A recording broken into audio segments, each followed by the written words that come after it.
हमले में पृथ्वीराज की तलवार ने संग्राम सिंह की आंख को घायल कर दिया। युद्ध में राणा सांगा का बायां हाथ कट गया तथा घुटने पर एक तीर लगने के कारण राणा सांगा ने अपना एक पैर भी खो दिया। उसने दरवाजे पर बैठे कुत्ते की तरफ उंगली से संकेत करते हुए कहा कि यदि तुम्हारा महाराणा यहाँ नहीं आया तो फिर तो मानोगे कि वह इस कुत्ते के समान है। नमस्कार दोस्तों, स्वागत है आपका आज की वीडियो मेवाड़ का महाभारत भाग 4 में। इससे पहले की वीडियो में हमने राणा मोकल, राणा कुंभा और राणा रायमल के बारे में जाना था। इन सभी वीडियो के लिंक मैंने डिस्क्रिप्शन में डाल दिए हैं। आज हम बात करने वाले हैं मेवाड़ साम्राज्य के उस वीर योद्धा शासक के बारे में जिसे नियति ने मेवाड़ पर राज करने के लिए ही जन्म दिया था। एक ऐसा योद्धा जिसका एक हाथ, एक पैर और एक आंख नहीं थी। शरीर पर 80 घाव थे। ऐसी प्रबल शारीरिक विकृतियां होने के बावजूद भी उसके इरादे किसी पर्वत की तरह अटल व अडिग थे। हम बात कर रहे हैं परम प्रतापी वीर राणा सांगा की। यह वही नाम है जिसे सुनकर मुगलों के पसीने छूट जाया करते थे। यह वही नाम है जिसे सुनकर बाबर की सेना ने युद्ध भूमि में प्रवेश करने से मना कर दिया था। चलिए विस्तार से जानते हैं भारतीय इतिहास के इस महान योद्धा की जीवन गाथा को। 12 अप्रैल सन 1482 चैत्र शुक्ल पूर्णिमा दिन बुधवार हनुमान जयंती के पावन दिवस पर राणा रायमल के घर उनके तीसरे पुत्र ने जन्म लिया, जिसका नाम रखा गया कुंवर संग्राम सिंह सिसोदिया। इनके सबसे बड़े भाई का नाम कुंवर पृथ्वीराज तथा मझले भाई का नाम जयमल था। तीनों ही राजकुमार एक से बढ़कर एक वीर, मेधावी तथा पराक्रमी थे। इसी कारण महाराणा रायमल निश्चय नहीं कर पा रहे थे कि मेवाड़ का उत्तराधिकारी किस पुत्र को नियत किया जाए। राणा रायमल द्वारा किसी को उत्तराधिकारी घोषित न कर पाने के कारण तीनों राजकुमारों में राजा बनने की अभिलाषा प्रबल होती गई। इसी को लेकर तीनों के बीच संघर्ष की स्थिति उत्पन्न हो गई। एक दिन इन तीनों राजकुमारों ने अपनी अपनी जन्म पत्रियां लेकर एक ज्योतिष को दिखाकर पूछा कि मेवाड़ का राजा कौन बनेगा। ज्योतिष ने जन्म पत्री देखकर कहा कि ग्रह तो पृथ्वीराज और जयमल के भी अच्छे हैं, परंतु राजयोग संग्राम सिंह का बन रहा है, अर्थात मेवाड़ का स्वामी तो संग्राम सिंह ही बनेगा। इतना सुनते ही पृथ्वीराज और जयमल संग्राम सिंह पर टूट पड़े। इस हमले में पृथ्वीराज की तलवार ने संग्राम सिंह की आंख को घायल कर दिया, जिससे संग्राम सिंह अपनी एक आंख खो बैठा। इतने में वहां उनका काका सारंग देव आ पहुंचा। उसने राजकुमारों को फटकारा कि पिता के होते हुए यूं राज्य के लिए आपस में दुष्टतापूर्ण लड़ना अशोभनीय है। सारंग देव की बात सुनकर इस समय तो तीनों राजकुमार शांत हो गए, लेकिन इस दिन के बाद में तीनों राजकुमारों के मध्य विरोध निरंतर बढ़ता चला गया। एक दिन काका सारंग देव ने कहा कि एक ज्योतिष के कथन के आधार पर आपस में विरोध उचित नहीं है। यदि तुम जानना ही चाहते हो कि राज्य का उत्तराधिकारी कौन होगा, तो भीमल गांव में देवी के मंदिर की चारण जाति की एक पुजारिन है जो स्वयं देवी का अवतार है। उसका कहा कभी भी झूठ नहीं निकलता। उस पुजारिन से जाकर निर्णय करा लो कि राजा कौन बनेगा। सर्वसहमति से काका सारंग देव को लेकर तीनों राजकुमार अपने अपने हितैषी राजपूतों के साथ पुजारन के पास पहुंचे। वहां पहुंचकर पृथ्वीराज और जयमल बैठने के लिए बनाए गए ऊंचे स्थान पर बैठ गए।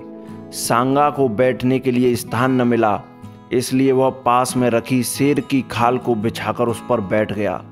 जब पुजारन आई तो पृथ्वीराज ने पूछा कि आप हम तीनों का भविष्य देखकर बताएं कि हम में से मेवाड़ का स्वामी कौन बनेगा। पुजारन ने कहा कि मेवाड़ का स्वामी तो संग्राम सिंह ही बनेगा। पृथ्वीराज तथा जयमल तो दूसरों के हाथों राजा बनने से पहले ही मार दिए जाएंगे। पुजारिन के शब्द सुनते ही पृथ्वीराज और जयमल ने फिर से संग्राम सिंह पर तलवार से वार किया। इस बार पृथ्वीराज की तलवार के आगे काका सारंग देव ने आकर वह बार अपने ऊपर ले लिया। सारंग देव ने कुंवर संग्राम सिंह को वहां से भगा दिया और पृथ्वीराज के हमले का जवाब देने लगे। जयमल सांगा को मारने के लिए अपने साथियों सहित उसका पीछा करने लगा। संग्राम सिंह भागते हुए सेवंतरी गांव के रूप नारायण के मंदिर में पहुंच गया। उस मंदिर में वीर राठौड़ बीदा जैतमालो दर्शन करने आया हुआ था। उसने संग्राम सिंह को खून से लथपथ देखकर घोड़े से उतारा और उसके घावों पर पट्टियां बांधी। इतने में जयमल वहां अपने साथियों सहित आ पहुंचा। उसने बीदा से कहा कि संग्राम सिंह को हमें सौंप दो, अन्यथा तुम भी मारे जाओगे। वीर बीदा ने शरणागत को सौंप देने की अपेक्षा उसकी रक्षा करते हुए लड़कर मरना ही क्षत्रिय धर्म है कहकर संग्राम सिंह को अपने घोड़े पर बिठाकर वहां से निकाल दिया। स्वयं अपने भाई और दल के साथ जयमल तथा उसके साथियों से युद्ध करते हुए वीर गति को प्राप्त हुआ। पावन भारत भूमि ही ऐसे वीर सपूतों को जन्म देती है जो शरणागत की रक्षार्थ अपने प्राणों की आहुति देने का दम रखते हैं। संग्राम सिंह ने वहां से भागकर अजमेर के श्रीनगर में करमचंद पवार के यहाँ शरण ली। इधर मेवाड़ में नियति ने अपना खेल रचना आरंभ कर दिया। हुआ यूं कि लल्ला खां पठान ने सोलंकी राव सुरताड़ से टोड़ा छीनकर उस पर कब्जा कर लिया। राव सुरताड़ मदद के लिए राणा रायमल के दरबार में पहुंचा। राणा रायमल ने उसे बदनौर की जागीर देकर उसे अपने सरदारों में स्थान दे दिया।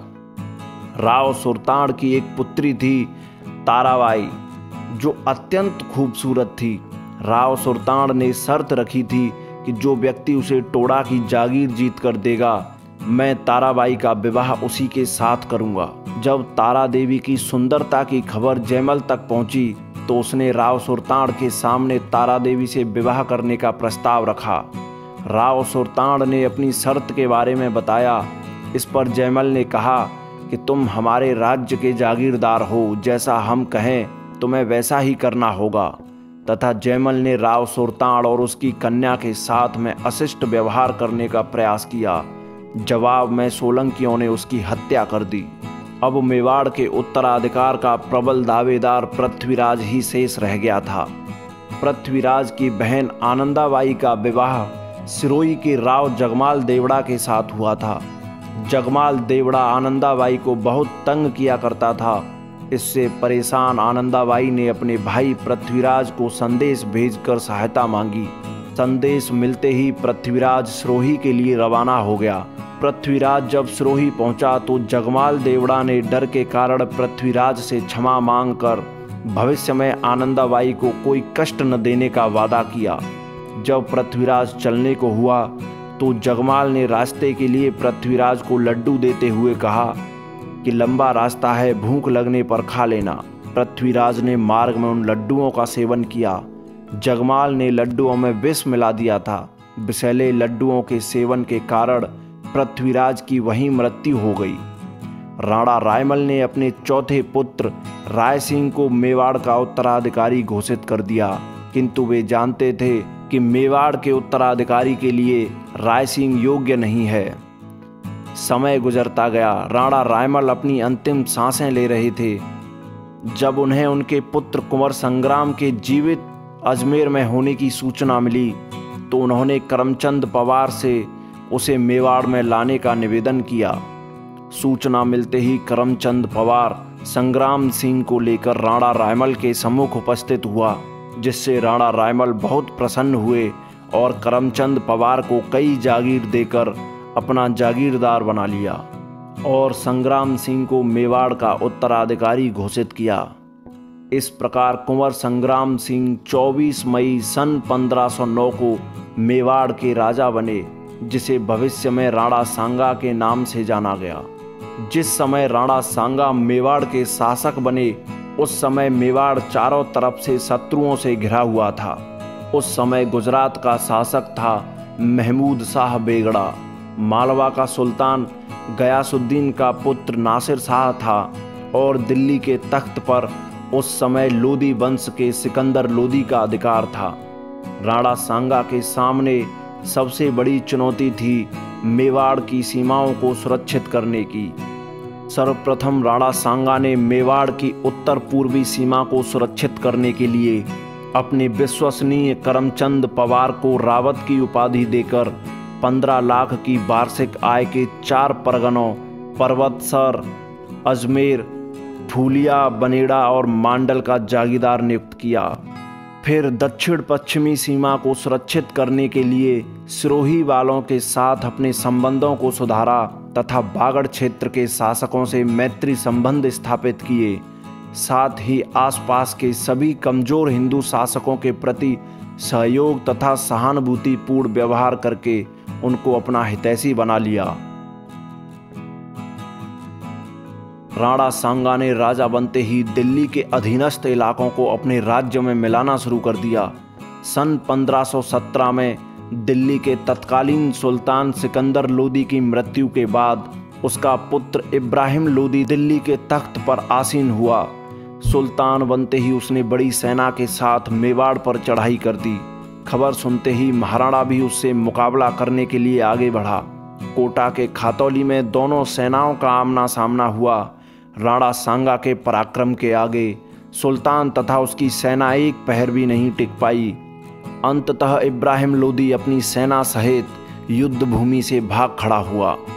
यहाँ इब्राहिम लोदी के पुत्र को राणा सांगा ने बंदी बना लिया, जिसे बाद में दंड वसूल कर छोड़ दिया गया।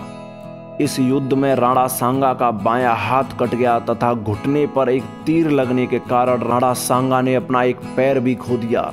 इस पराजय का बदला लेने के लिए एक बार फिर इब्राहिम लोदी ने राणा सांगा से युद्ध करने के लिए सेनापति मियां माखन के नेतृत्व में 30,000 घुड़सवार और 300 हाथियों की एक विशाल सेना भेजी।